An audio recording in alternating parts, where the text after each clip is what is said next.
Estamos aqui com a nossa série que iniciamos na semana passada, intitulada como Atos do Espírito Santo. E o texto que nós vamos meditar nesta noite está em Atos capítulo 2. Faremos a leitura a partir do versículo 37 até o 47.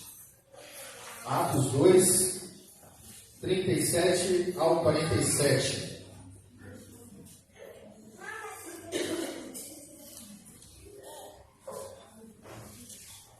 Diz assim a palavra do Senhor: ouvindo eles estas coisas, compungiu-se-lhes o coração e perguntaram a Pedro e aos demais apóstolos: que faremos, irmãos? Respondeu-lhe Pedro: arrependei-vos, e cada um de vós seja batizado em nome de Jesus Cristo para a remissão dos vossos pecados, e recebereis o dom do Espírito Santo. Pois para vós outros é a promessa para vossos filhos e para todos os que ainda estão longe, isto é, para quantos o Senhor nosso Deus chamar. Com muitas outras palavras deu testemunho e exortava-os, dizendo: salvai-vos desta geração perversa. Então os que lhe aceitaram a palavra foram batizados, havendo um acréscimo naquele dia de quase 3.000 pessoas.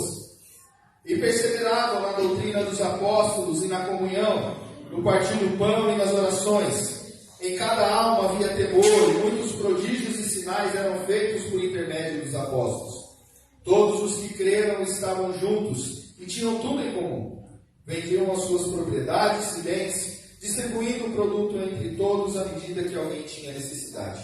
Diariamente perseveravam unânimes no templo, partiam o pão de casa em casa e tomavam as suas refeições com alegria e singeleza de coração, louvando a Deus e contando com a simpatia de todo o povo. Enquanto isso, acrescentava-lhes o Senhor, dia a dia, os que iam sendo salvos. Vamos orar mais uma vez. Pai querido, Tua palavra foi lida.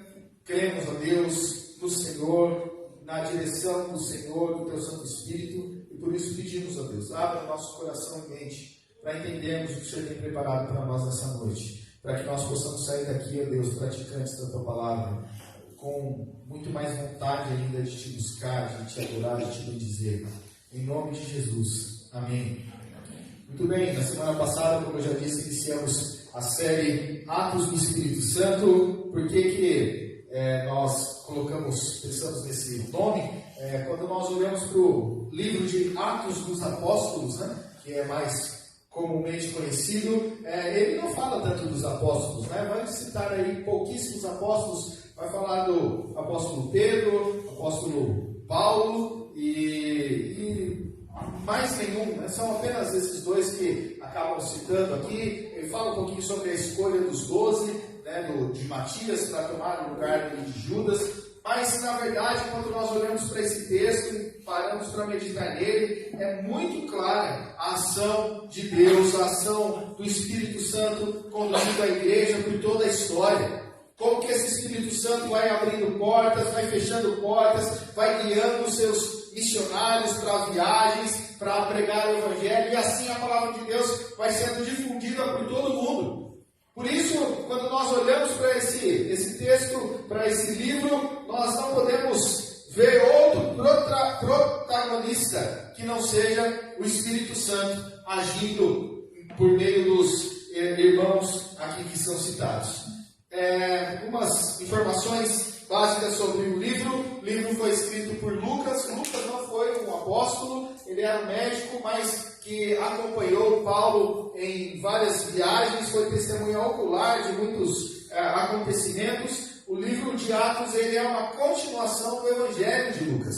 E esse texto foi escrito interessado a Teófilo. E aí existe a discussão, eu falei sobre isso semana passada, existe a discussão se Teófilo é a igreja que irá receber esta mensagem, porque Teófilo significa amigo de Deus, ou se Teófilo na verdade era mesmo uma pessoa que havia se convertido, um grego muito provavelmente, que tinha muitas posses, e por isso ele encomenda livros para aprender um pouco mais sobre Deus. E encomenda com Lucas. E um livro, para se escrever um livro naquela época, era muito caro, né, por causa dos rolos ali que seriam escritos, a escassez de material para a fabricação desses rolos. Então fazer um livro. Então, muito provavelmente aí também tem essa possibilidade de ser uma pessoa aí que investia nesse ministério de Lucas, nas viagens também, para que ele pudesse trazer um pouco mais sobre Deus e aprender um pouco mais sobre Deus.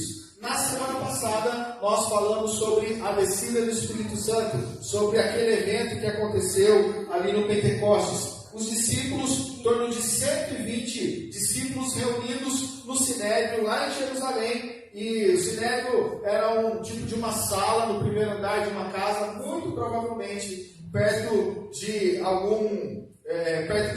do templo. E ali então esses homens e mulheres estão reunidos esperando o cumprimento da promessa de Jesus Cristo. Jesus, que já tinha aparecido para eles depois que morreu e ressuscitou, ficou com eles 40 dias, subiu aos céus, mas antes de subir ele deixou uma ordem, disse lá Atos 1:8, mas recebereis poder ao descer sobre vós o Espírito Santo, e sereis minhas testemunhas, tanto em Jerusalém como em toda a Judeia e Samaria, até os confins da terra. E esses irmãos estão ali reunidos, esperando o cumprimento da promessa de Jesus, esperando esse Espírito Santo. E ali então, naquele dia, 50 dias depois da Páscoa, 10 dias depois que Jesus Cristo subiu aos céus, no dia da festa de Pentecostes, e Pentecostes significa 50 dias, era a festa da colheita, uma das 3 festas sagradas para o judeu.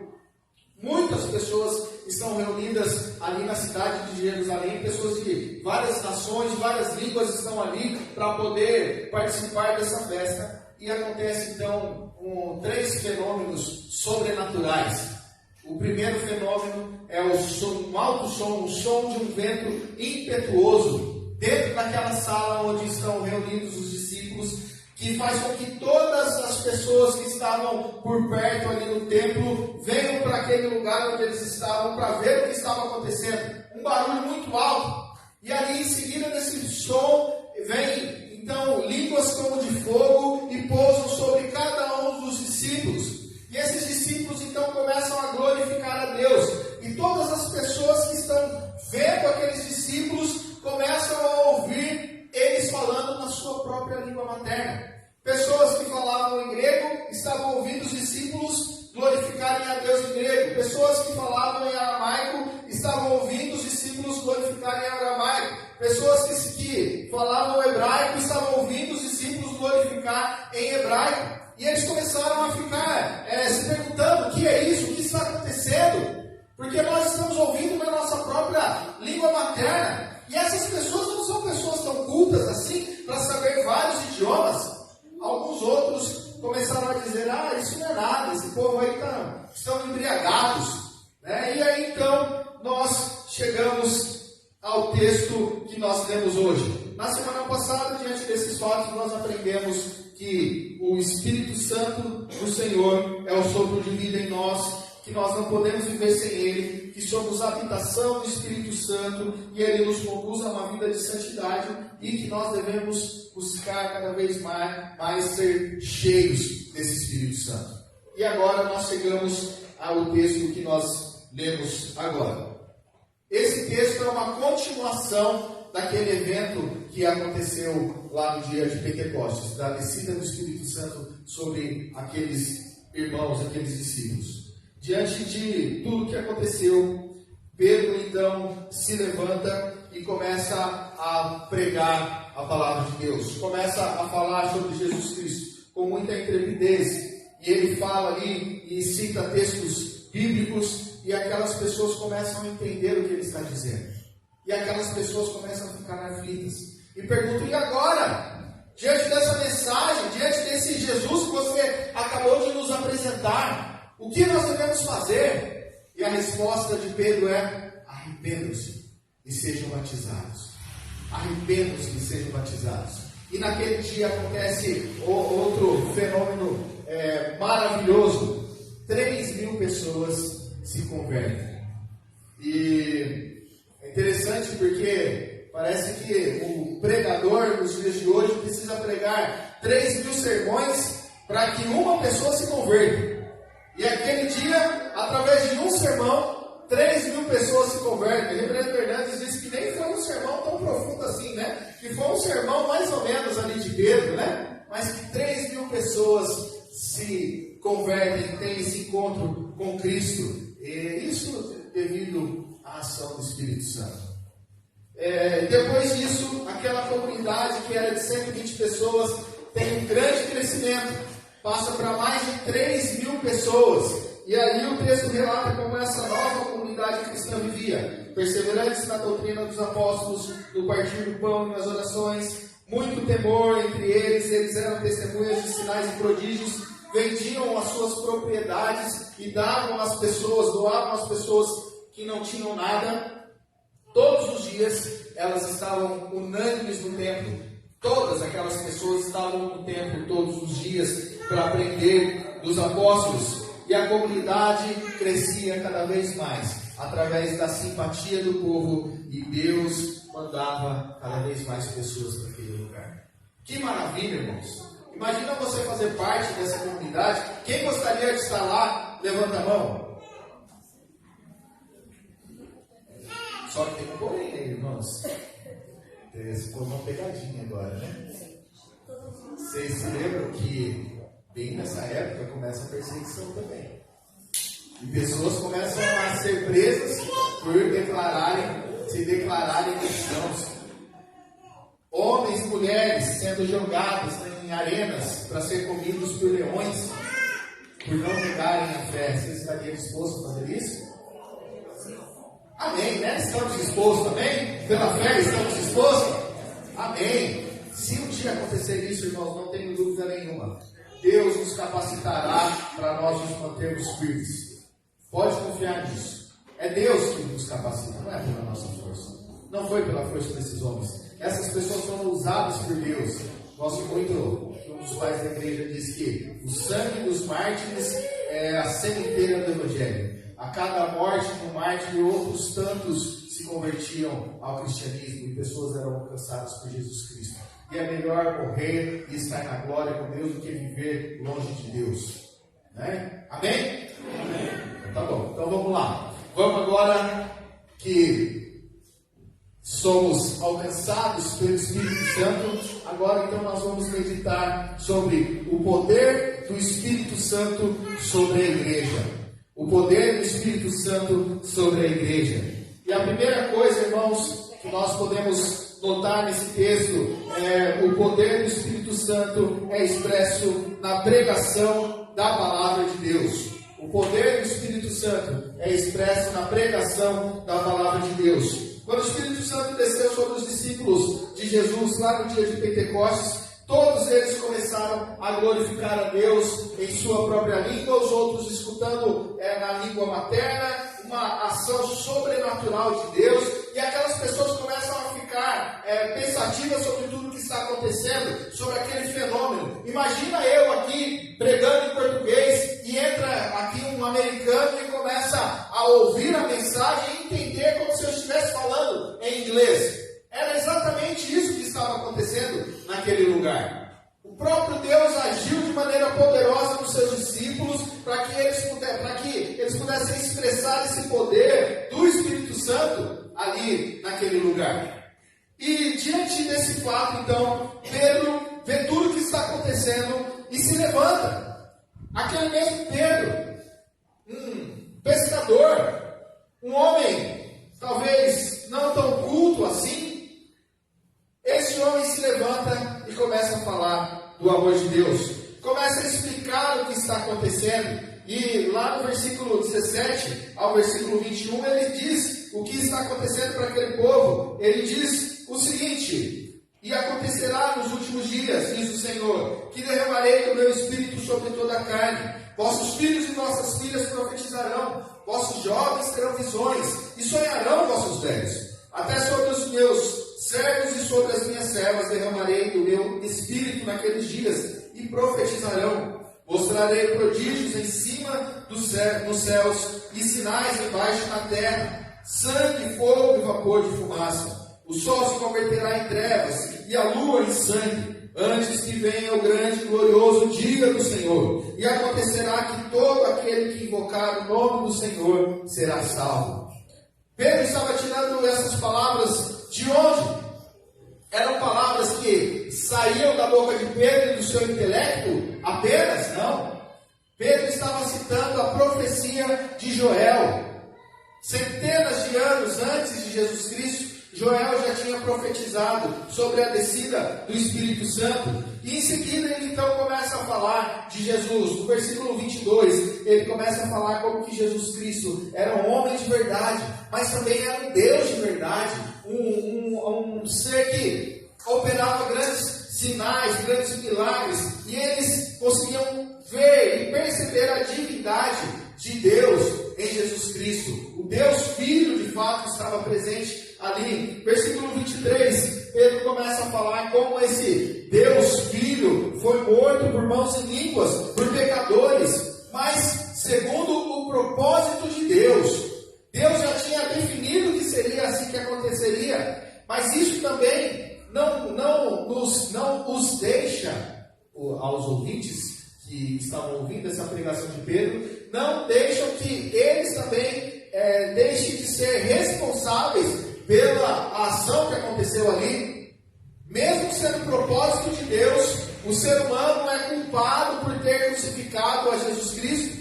Cada um tem a sua responsabilidade ali. Depois do versículo 24, ele começa a dizer como que esse Jesus Cristo, que havia sido morto, ressurgiu dos mortos, e como previram os profetas e os apóstolos foram testemunhas dessa ressurreição, pois lá no versículo 33, que ele foi elevado à destra de Deus, o Pai, e de lá ele derramou o Espírito Santo sobre aquelas pessoas. E o versículo 38, ele diz que esse mesmo Jesus oferece perdão, oferece o Espírito Santo a todos que se arrependerem e todos que creem e forem batizados. Que mensagem maravilhosa, irmãos! Simples e poderosa.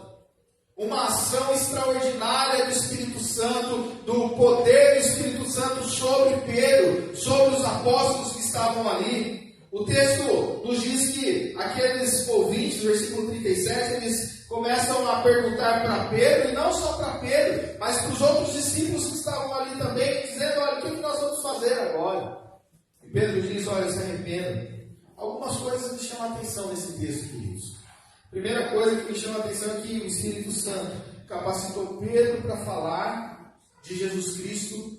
E Pedro falou, citando textos bíblicos ali, textos dos profetas, cita Davi também no meio desse texto. Depois, quando você chegar em casa, leia esta pregação de Pedro, você vai ver essas coisas sendo citadas ali. E como que ele cita isso? Será que o Espírito Santo revelou para ele naquele momento? Será que ele nunca tinha lido essas palavras e de repente veio ao coração dele e ele começa a repetir exatamente as palavras que foram profetizadas há tantos anos antes? Com certeza não. Com certeza não. Pedro sabia o que ele estava falando. Pedro conhecia o que ele estava falando. Pedro já tinha lido essas profecias que apontavam para o Messias. Até porque se ele seguia o Messias, ele precisava ter convicção firme de que de fato Jesus Cristo era o Messias.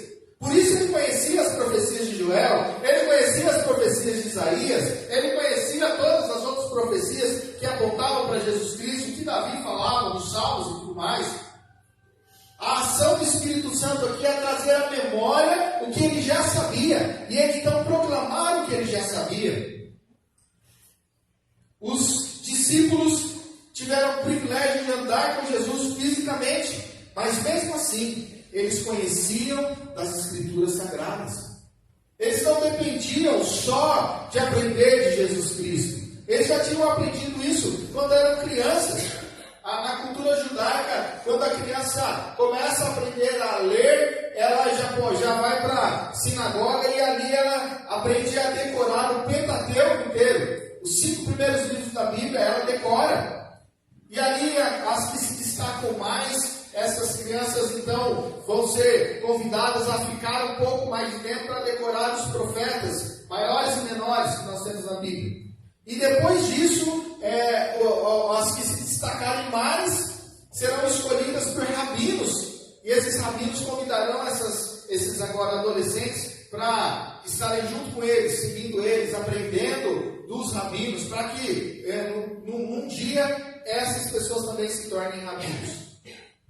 Então esses apóstolos, eles tinham esse conhecimento, pelo menos do Pentateuco.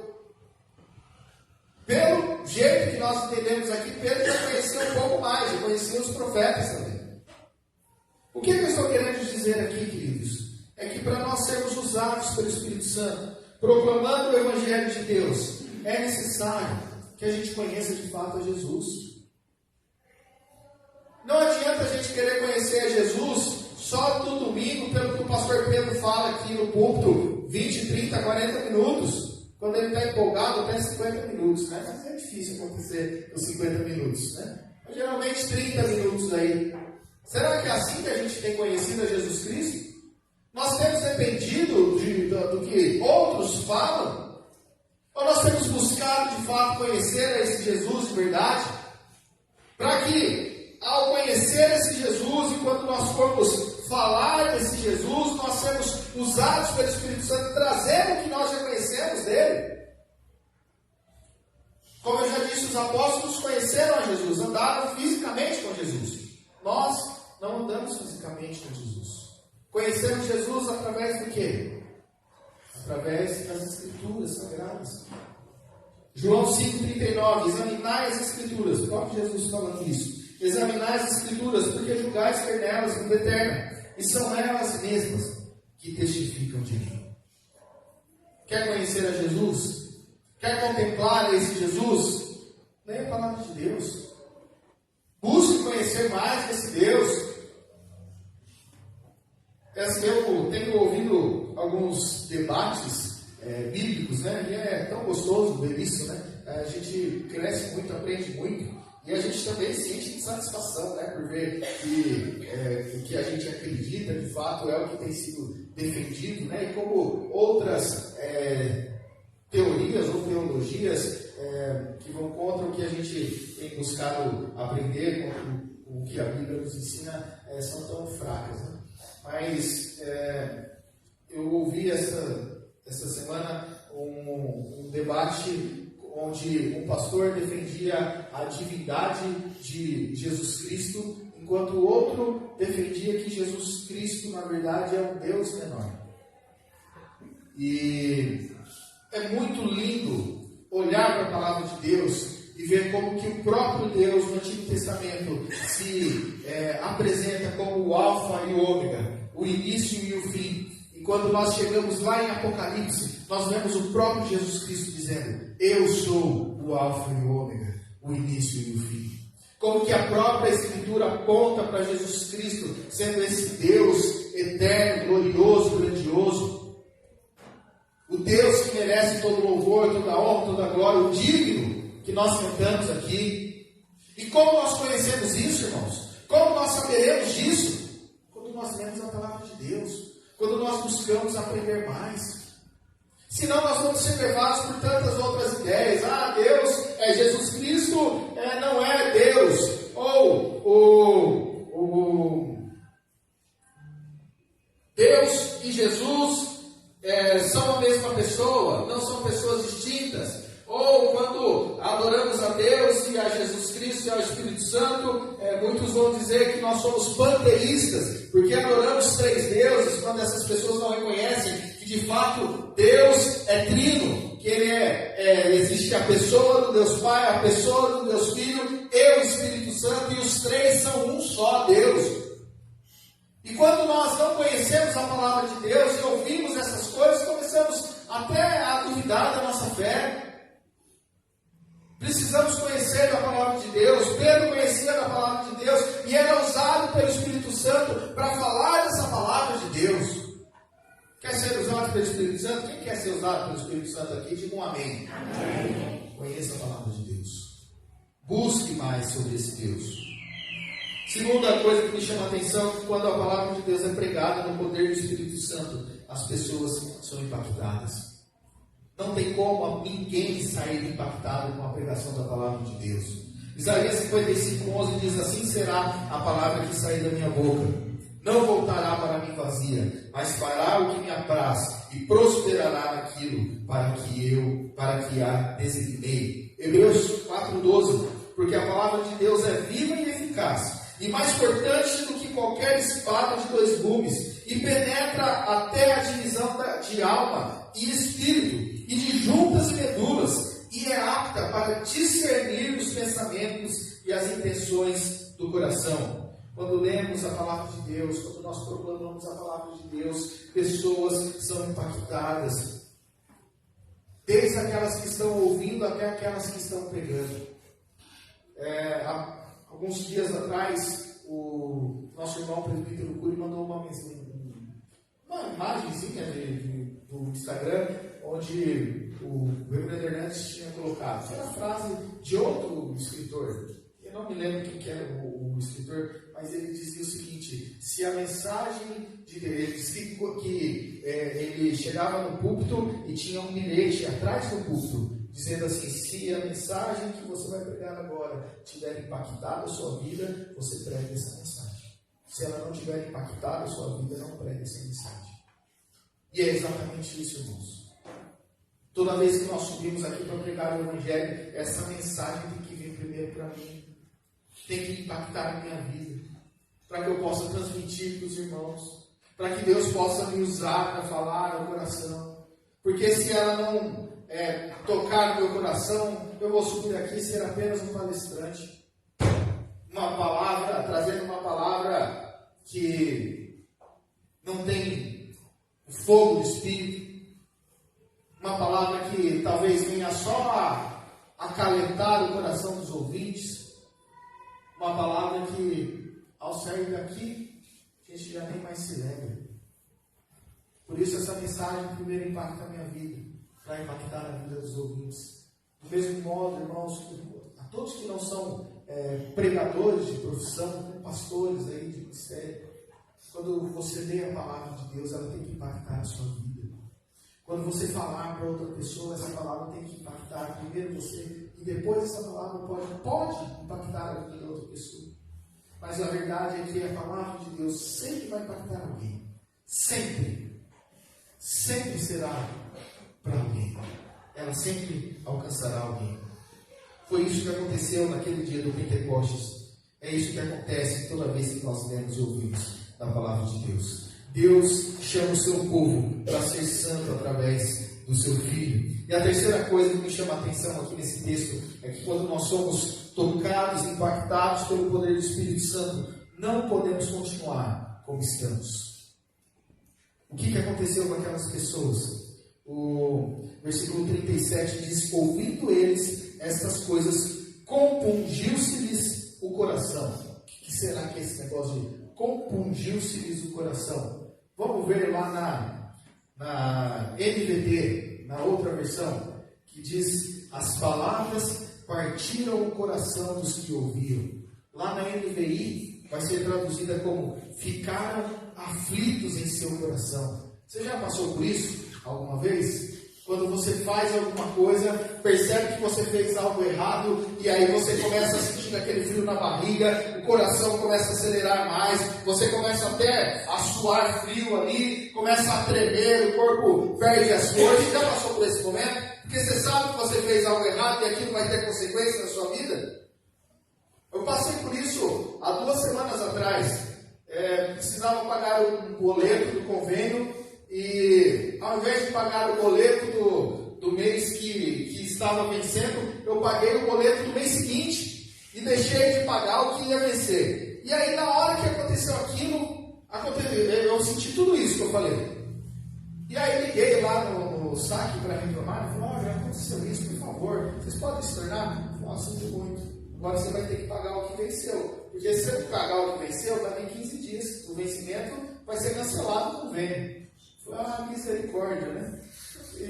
Mas Deus cuidou e resolveu o problema. Eles estão devolvendo dinheiro, não. Né? Eles estão com dinheiro lá, mas pelo menos a gente está com um mês agora de folga, né? Do convênio. Mas o fato é que eu me senti desse jeito, aflito, coração partido, bravo, porque o atendente não quis nem saber o que estava acontecendo comigo. E a consequência? Como que eu vou pagar o resto das contas agora? Porque meu dinheiro agora foi empatado em uma coisa que não era para ser. E agora? O que eu vou fazer? Uma coisa tão boba que mexe com a gente. Essas pessoas aqui tiveram um impacto muito maior ainda. Essas pessoas entenderam que elas foram culpadas por Jesus Cristo ter sido crucificado. Que talvez até algumas delas estavam lá naquele dia, quando perguntaram, quem vocês preferem? Jesus Cristo ou Pilatos? E algumas ali gritando, crucificam! Barrabás, desculpa. Crucificam! Liberte Barrabás! Pregue-se Jesus na cruz! Mate ele! Essas pessoas entenderam que elas eram culpadas de tudo isso. E agora a pergunta é, o que eu posso fazer? Eu entendi isso. O que eu faço? A resposta é, se arrependa. Está tão fácil. Se arrependa disso, ainda é tempo. Creia nesse Jesus Cristo. Seja batizado. E foi isso que aconteceu. O Reverendo Hernandes diz que sem arrependimento, o mais virtuoso ser humano não pode ser salvo. O pecado não é tanto uma questão do que fazemos, mas do que somos. O homem não é pecador porque peca, ele peca porque é pecador. Isso é algo que nos define, irmãos. Somos pecadores. A nossa natureza é pecaminosa. E naquele dia, 3.000 pessoas se arrependeram. Naquele dia, 3.000 pessoas foram batizadas para a honra e glória do Senhor. E aí vem um argumento sobre o batismo, né? Aquelas pessoas que foram batizadas, elas não poderiam ter sido batizadas por imersão. Porque em Jerusalém não tem rio. O único lugar onde se poderia ser batizado seria no reservatório de água da cidade, que abastecia a cidade, e com certeza os romanos não permitiriam que isso acontecesse. O outro lugar que talvez poderia ser batizado seria no templo, onde tinha ali os lugares para purificação. Mas você acha que os judeus liberariam para que essas pessoas fossem batizadas no nome de Jesus? Com certeza não.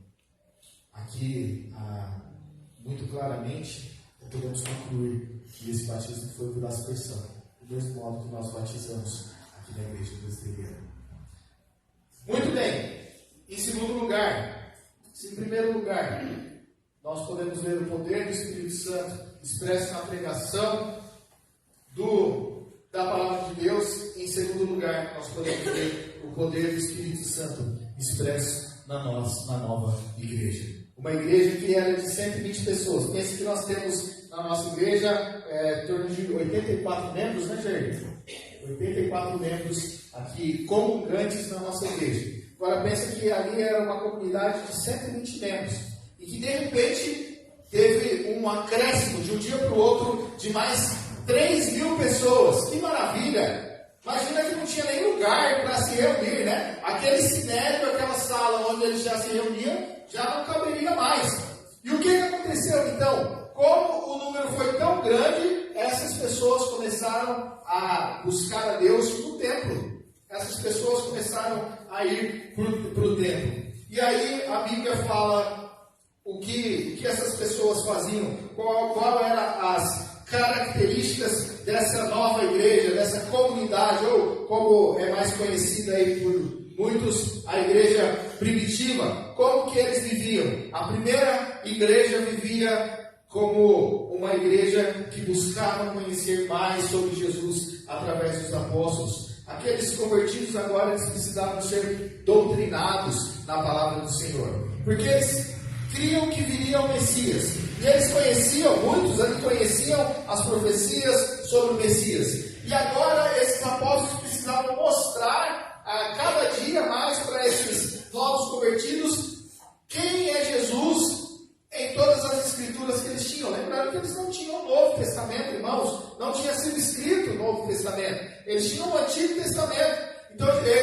apóstolos precisavam de uma maneira de discipulado, ensinar para cada uma dessas pessoas sobre Jesus Cristo. Mostrar que esse Jesus Cristo é aquele que passou por cima do Egito, ali livrando o povo, que Jesus Cristo tinha sido mostrado de maneira figurada através do cordeiro que foi morto ali na Páscoa e tantos outros sinais de Jesus Cristo. Então, eles precisavam aprender mais, e essas pessoas estavam ali conhecendo, e essas pessoas eram perseverantes na doutrina dos apóstolos. O que é perseverar? Persistir. É você ser constante. E cada vez mais que as pessoas eram constantes, mais elas aprendiam. Por isso, o texto diz que elas estavam diariamente unânimes no templo. Porque elas precisavam aprender desse Jesus. E elas tinham sede de aprender de Jesus. E todos os dias tinha culto lá. Todos os dias elas estavam no templo, aprendendo sobre esse Jesus, sendo doutrinadas, sendo discipuladas pelos apóstolos. Mas aí o texto diz que essa igreja era uma igreja que entendia o poder da oração. Como eu já disse, judeus que acabaram de se converter ao cristianismo, mas ainda tinham algumas práticas do judaísmo. Uma das práticas era a oração 3 vezes ao dia. E era o que eles faziam. Então essa igreja estava perseverante no templo, aprendendo de Deus e orando. Uma igreja de oração, que sabia a necessidade da oração. E quando nós passamos pelo livro de Atos, temos tantos exemplos da igreja forte em oração, firme em oração. Quando Pedro e João foram presos, a igreja começa a orar e aquele lugar estremece. Quando os diáconos são eleitos, os apóstolos dizem que eles precisavam eleger diáconos para que esses apóstolos se dedicassem ao ensino e à oração. Quando Pedro novamente é preso, a igreja começa a orar e um anjo aparece lá na prisão, liberta Pedro e leva ele e o conduz até fora da cadeia. E quando ele chega na porta do lugar onde os irmãos estão reunidos, bate palma e aí aparece uma pessoa lá, em vez da pessoa ir correr para abrir o portão, a pessoa volta correndo para dentro e fala: olha, acho que o fantasma do Pedro está aí fora, porque está batendo aí na porta, achando que Pedro já tinha morrido. E na verdade Pedro estava ali vivinho. Uma igreja de oração, irmãos. E tantas outras coisas, como a igreja em oração ouve a voz do Espírito Santo e levanta Paulo e Barnabé para poder pregar o Evangelho, como que Paulo, ali depois de ter esse encontro com Jesus Cristo, está em Damasco, cego, em oração. Então, o Ananias tem aquele chamado para ir lá e falar: vai até Paulo, porque ele está orando agora, nesse momento. O próprio Cornélio, que estava orando, e aí então ouviu que era para chamar Pedro, e Pedro fosse lá na casa dele, e tantos outros. Uma igreja de oração. Aquela igreja primitiva também era uma igreja que externava o amor fraternal. É impossível não enxergar isso nessa igreja. Amavam uns aos outros, perseveravam na doutrina dos apóstolos, na oração, no partir do pão. Elas estavam em comunhão o tempo todo, elas se alimentavam juntas. No partir do pão aqui é a refeição no templo, e todas as vezes que eles partiam o pão, celebravam a ceia do Senhor, lembravam da morte e da ressurreição de Jesus Cristo. Aquelas pessoas vendiam as suas propriedades, distribuíam aos que eram necessitados. Por que isso era necessário? Porque agora, como veio pessoas de tantas outras nações, agora estão ali frequentando aquele lugar, e tiveram esse encontro com Cristo, elas decidem então não voltar mais para a sua casa. Então elas, com suas famílias, começam a morar em Jerusalém. E ali começa a crescer a cidade, cresce essa comunidade dos apóstolos, só que essas pessoas ainda não se estabeleceram financeiramente, e por isso os que já moravam ali, que tinham suas propriedades, acabavam vendendo para poder ajudar aqueles novos convertidos que chegaram naquele lugar. Pessoas generosas, que vendiam o que tinham. Uma igreja cheia de temor e que experimentava dos sinais e milagres. operados pelos apóstolos ali. Essas pessoas adoravam a Deus com temor, com reverência, buscavam agradar a Deus o tempo todo. Viviam para isso. Os apóstolos curando pessoas, sendo usados por Deus. A palavra de Deus diz que as pessoas colocavam as macas dos enfermos nas ruas, na esperança de que a sombra de Pedro passasse por cima e aquelas pessoas fossem curadas. Homens cheios do Espírito Santo. A igreja experimentava do sobrenatural. Era uma igreja em constante crescimento. Diante de tudo que eles viviam, mesmo com a perseguição, lembra que eu comentei no começo? Mesmo com a perseguição, era uma igreja que contava com a simpatia das pessoas. Uma igreja alegre, não era uma igreja carrancuda. Era uma igreja que recepcionava bem as pessoas. E dia a dia o Senhor mandava pessoas para lá e pessoas iam sendo salvas. É impossível não enxergar aqui o poder do Espírito Santo sobre essa igreja, a condução do Espírito Santo nessa igreja. Será que nós podemos ser como essa igreja? Será que a gente pode ser assim? Bill Hybels, ele é um escritor, em um dos seus livros ele diz: qual é a igreja mais importante do mundo? Qual é a igreja mais importante do mundo? É a igreja que Deus está edificando dentro de você. Essa é a igreja mais importante do mundo. Não é a placa. Comemoramos os 164 anos. Mas a igreja de Cristo é muito maior que a igreja presbiteriana no Brasil. Nós somos a igreja do Senhor. E a cada dia Deus nos capacita e nos leva a experimentar do poder dEle.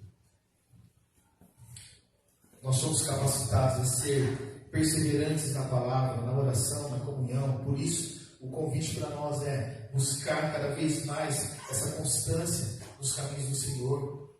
Buscar conhecer mais o Senhor, se alegrar em estar na igreja, em estar junto com os irmãos, em adorar a Deus. Eu gosto muito de dizer que não existe lugar melhor para nós estarmos que não seja a igreja. E de fato isso é uma verdade para nós. É o lugar onde nós somos edificados. Qual é o outro lugar onde nós somos edificados? Onde nós louvamos a Deus, onde nós ouvimos a palavra de Deus, onde nós experimentamos do amor fraterno. Qual outro lugar que acontece isso? Pode ser, você pode ir lá para o clube, se divertir em piscinas, em brinquedos, toboáguas e tudo mais. Pode ser até divertido. Mas o que isso vai agregar na sua vida? Pode fazer milhares de viagens. Pode ser muito gostoso descansar. O que isso agrega na nossa vida? Nós podemos nos reunir em outros lugares apenas para bater papo, para comer. Qual que é o sentido de tudo isso? Agora, quando nós estamos reunidos como povo de Deus, nós crescemos, nós somos impactados por Deus, nós impactamos vidas, nós vivemos o que Deus espera de nós. Nós somos capacitados a amar os irmãos a ponto de ajudá-los em qualquer situação. Portanto, queridos, sejam generosos.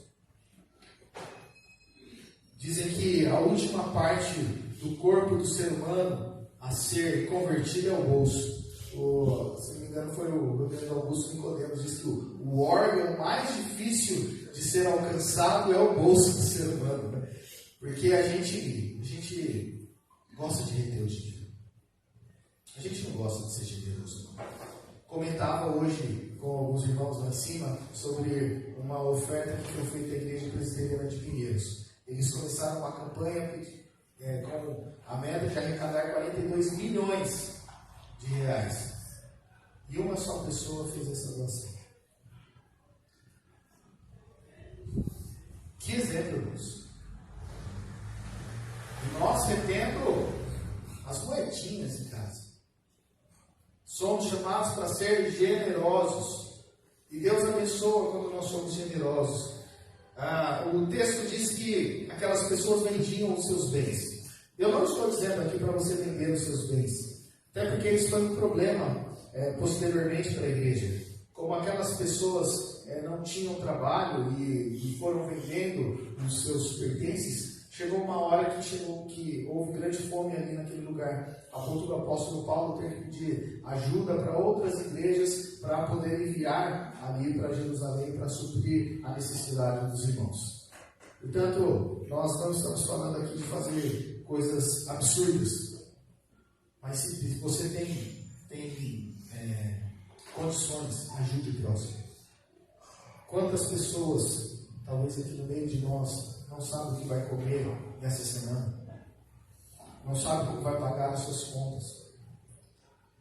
Não sabem como vai ser a próxima refeição amanhã? Por isso é importante nós conhecermos uns aos outros e buscar saber das necessidades uns dos outros. Deus nos capacita a adorar e cumprir a missão de levar o Evangelho. A partir do momento que a igreja começa a ser cheia do Espírito Santo, ela não consegue se conter dentro das quatro paredes do templo. Ela sai para fora pregando o amor de Deus. E esse amor de Deus vai sendo expandido para o mundo todo, até os confins da terra. Para concluir, irmãos, o Espírito Santo que desceu sobre os discípulos de Jesus, que capacitava aquela comunidade nova, é o mesmo Espírito Santo que habita em mim e que habita em você hoje. É o mesmo Espírito Santo. E é importante nós lembrarmos que ter o Espírito Santo é diferente de ser cheio do Espírito Santo. Creio aqui que todos nós temos o Espírito Santo. Mas será que estamos cheios desse Espírito Santo? Temos buscado nos encher desse Espírito Santo? Busque mais a Deus e peça a Ele para ser cheio. Seja usado como Pedro para pregar o Evangelho. Não se cale. Viva como a igreja primitiva, perseverante na doutrina de Deus, na comunhão, nas orações, vivendo em temor do Senhor, experimentando o relacionamento com Deus, amando os irmãos, sendo generosos, testemunhando do amor que um dia nos alcançou. Se deixe ser usado por Deus. Busque esse Deus. Seja bênção no mundo que nós vivemos. Amém? Amém. Que Deus nos abençoe. Vamos orar? Pai querido, queremos muito, Deus, ser como a Tua igreja, Deus. A igreja que o Senhor espera que sejamos. Pessoas, ó Deus, que Te buscam de verdade, que têm sede de aprender de Ti, que entendem o poder da oração, que se deleitam e têm prazer em orar, em ter tempo contigo, dentro de casa, junto com os irmãos da igreja. Pessoas, ó Deus, que se preocupam, se importam uns com os outros, que desenvolvam um amor fraternal, que sejam generosas, que abençoem a vida das outras pessoas. Possamos ser cheios do temor do Senhor, experimentando, ó Deus, do privilégio, ó Deus, da intimidade contigo, Deus. Experimentando do sobrenatural do Senhor sobre nós, ó Deus, cuidando de nós, abençoando. Senhor, que nós possamos testemunhar do Senhor e ser testemunhas da obra do Senhor na vida das pessoas que estão ao nosso redor. De poder, ó Deus, contemplar este local onde nós nos reunimos e chamamos de igreja, cheios de pessoas, ó Deus, impactadas pelo poder do Senhor, pelo Teu Espírito Santo, Deus. Nos usa para isso, Pai, em nome de Jesus. Nos capacita em nome de Jesus, ó Deus. Nos ensina, Pai querido, como nos engajar cada vez mais na Tua obra. Em nome de Jesus.